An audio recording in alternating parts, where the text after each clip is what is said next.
क्या प्रभाव पड़ता है और भोजन के दौरान वे कौन सी गलतियां होती हैं जिनसे घर की सुख समृद्धि दूर हो जाती है। साथ ही कौन सा भोजन आपके घर में बरकत और शांति लाता है।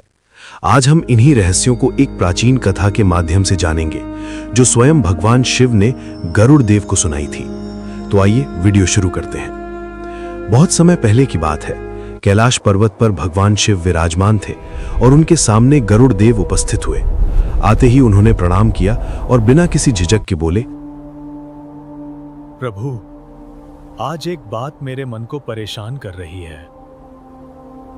शिवजी ने उन्हें बैठने का संकेत दिया और शांत स्वर में कहा, ये गरुड़, आप तो हमेशा सीधे विषय पर आते हैं। गरुड़ देव ने कहा, मृत्युलोक में मैंने कई घरों में देखा कि स्त्रियां पति के साथ एक ही थाली में भोजन कर लेती हैं। कई बार तो समय, दिशा और शुद्धता जैसी बातों का ध्यान भी नहीं रखती।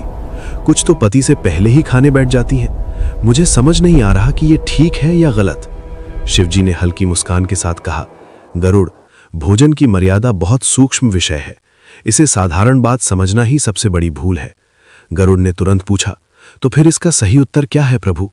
पति और पत्नी को कैसे भोजन करना चाहिए? शिव बोले, इसका उत्तर सीधे शब्दों में देने से तुम्हारी जिज्ञासा शांत नहीं होगी। इसके पीछे एक गहरी शिक्षा है। मैं तुम्हें एक पुरानी कथा सुनाता हूं। बहुत समय पहले एक नगर में एक सेठ रहता था। लोग उसके धन से ज्यादा उसके सौम्य स्वभाव और धर्मपरायण जीवन के लिए सम्मान करते थे। वह किसी पर तेज नहीं उठाता था, हर बात सोच समझकर करता था और व्यापार में उसकी बुद्धि इतनी साफ थी कि लोग उसके सुझाव को अंतिम मान लेते थे। उसकी पत्नी भी उसी के समान सरल, विनम्र और धर्मपालक थी।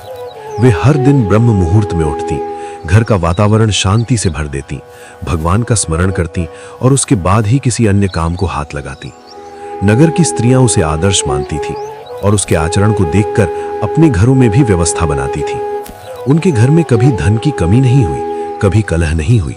चाहे कैसी भी परिस्थिति बाहर हो, भीतर का माहौल हमेशा संतुलित और शांत रहता था। ऐसा माना जाता था कि सेठ और उसकी पत्नी दोनों भगवान के सच्चे भक्त थे और उनकी भक्ति ही उनके परिवार की मजबूती का आधार थी। लोग कहते थे कि जिस घर में सुबह से शाम तक नियम और मर्यादा का पालन हो, वहां लक्ष्मी का वास स्वयं हो जाता है। यही कारण था कि उस घर में सुख, समृद्धि और खुशहाली हर समय विद्यमान रहती थी। लेकिन इस बड़े सौभाग्य के बीच एक कमी थी और वो थी संतान का अभाव। दोनों मन में पुत्र की इच्छा रखते थे, पर चाहकर भी ये सुख उन्हें नहीं मिला था। समय बीतता गया, वर्षों बीत गए, पर संतान का सुख दूर ही रहा। लोग कहते थे कि इतना पुण्य करने वाला दंपत्ति यदि संतान से वंचित रह जाए तो अवश्य ही इसका रहस्य किसी गहरे कर्म में है। पर सेठ और उसकी पत्नी कभी किसी से शिकायत नहीं करते थे। वे अपने कर्म करते रहे और भीतर से विश्वास रखते थे कि जब समय होगा तब भगवान कृपा करेंगे। पत्नी रोज तुलसी को जल अर्पित करती, भूखों को भोजन कराती, घर आए अतिथि का स्वागत करती और किसी भी कार्य को बिना शुद्धता के हाथ नहीं लगाती। सेठ भी हर निर्णय से पहले धर्म को ध्यान में रखता, चाहे व्यापार का मामला हो या किसी गरीब की मदद का। दोनों अपने जीवन को ईश्वर समर्पण मानकर आगे बढ़ते रहे। धीरे धीरे नगर में उनके नाम की प्रतिष्ठा बढ़ती गई, क्योंकि लोग उनके घर को आदर्श गृहस्थ जीवन का उदाहरण मानते थे। एक दिन पत्नी ने मन ही मन सोचा कि शायद भगवान मेरी परीक्षा ले रहे हैं, इसलिए मैं और अधिक नियम पूर्वक जीवन जीऊंगी। भगवान ने अंततः उनकी तपस्या और धर्म पालन से प्रसन्न होकर उन्हें संतान का आशीर्वाद देने का निश्चय किया। एक शुभ दिन उनके घर पुत्र का जन्म हुआ और पूरा नगर खुशी से भर गया। जिस घर में वर्षों तक एक खालीपन था, वो अचानक उल्लास से भर उठा। सेठ की पत्नी ने पुत्र को देखकर आंसू बहाए, पर वे आंसू दुख के नहीं बल्कि उस पूर्णता के थे जिसका इंतजार उसने कई वर्षों तक किया था। सेठ ने भी अपने पुत्र के जन्म को ईश्वर की कृपा माना और पहले दिन से ही प्रण किया कि वो उसे ऐसा संस्कारी और विवेकी बनाएगा कि वो आगे चलकर समाज के लिए उदाहरण बने। बच्चा बड़ा हुआ, उसकी बुद्धि तीव्र थी और उसके स्वभाव में माता पिता दोनों की झलक साफ दिखाई देती थी। बच्चे के 7 वर्ष का होते ही सेठ ने निश्चय किया कि उसे उचित शिक्षा के लिए आश्रम भेजा जाए, ताकि वो शास्त्र, नीति, विनम्रता और व्यवहार सब कुछ सीख सके। इसलिए सेठ ने अपने बेटे को एक आश्रम में गुरु के पास भेज दिया। वहां रहकर सेठ का लड़का शिक्षा ग्रहण करने लगा। सालों की शिक्षा के बाद लड़का एक तेजस्वी युवक बनकर घर लौटा। उसका चेहरा तेज से भरा था, आवाज स्थिर थी और बातों में स्पष्टता थी।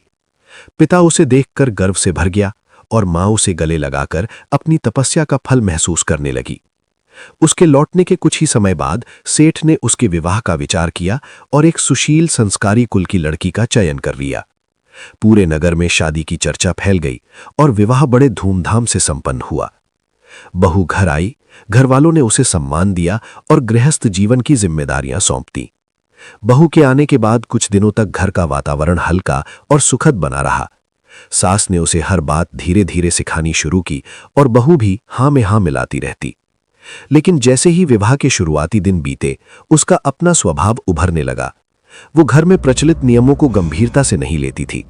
सुबह उठने का समय अनियमित होने लगा, जबकि इस घर में ब्रह्म मुहूर्त का बड़ा महत्व था। सास उसे समझाती कि यह समय देवताओं का होता है और इस समय उठने से मन, शरीर और घर तीनों को शांति मिलती है। लेकिन बहू इसे आधुनिकता के हिसाब से बेकार की पाबंदी समझती।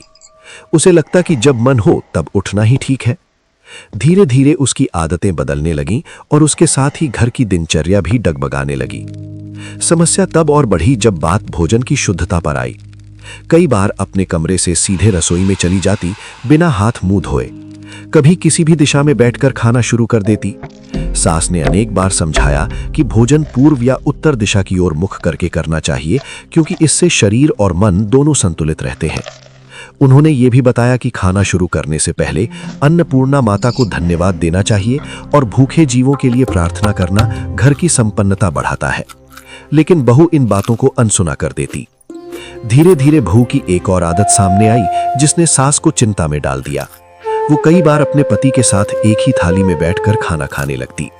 कभी वो पति से पहले खाना शुरू कर देती। सास ने उसे धीरे से समझाया